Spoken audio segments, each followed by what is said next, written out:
Since the release of the widely popular Nintendo Switch, the search for quality and stylish third-party controllers were a definite priority of every Switch owner, especially due to the ridiculous pricing of the Pro Controller and Joy-Cons, which were pretty hard to come by for some of us.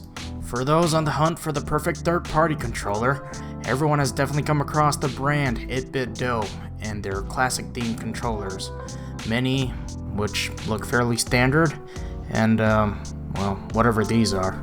Just know that these guys mean business. I mean, they make some really high quality stuff.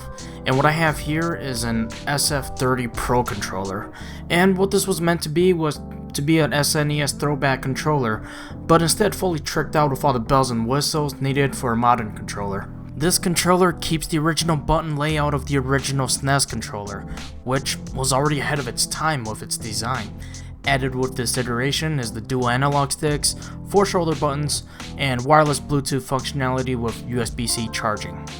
Here's a size comparison to the kind of original controller. I don't have an original, but this SNES Classic controller is pretty darn close to its representation. The build quality of the 8BitDo is pretty darn close, with nearly the same feeling materials. It's definitely more hefty due to all the modern internals, and is a near pitch perfect modern recreation of the original. The version I have here was designed after the Japanese Famicom pattern, which I always did prefer. It's just a lot more colorful, though they also did release the SNES pattern SF30 controller as well. Well, not like this matters, because you can't get these anymore. The unfortunate truth is, 8BitDo has discontinued these classic looking controllers, making these a rarity. Best you can do is find one used off eBay between $85 to $250. The only one available right now are the SN30 controllers, which have a very generic color slapped on with see-through options. They probably still function the same way, but unless 8BitDo sends me one to try out, I'm gonna stick to this OG one. This was one of the first third-party controllers that I got from my Nintendo Switch, and it remains a nostalgic piece in my collection.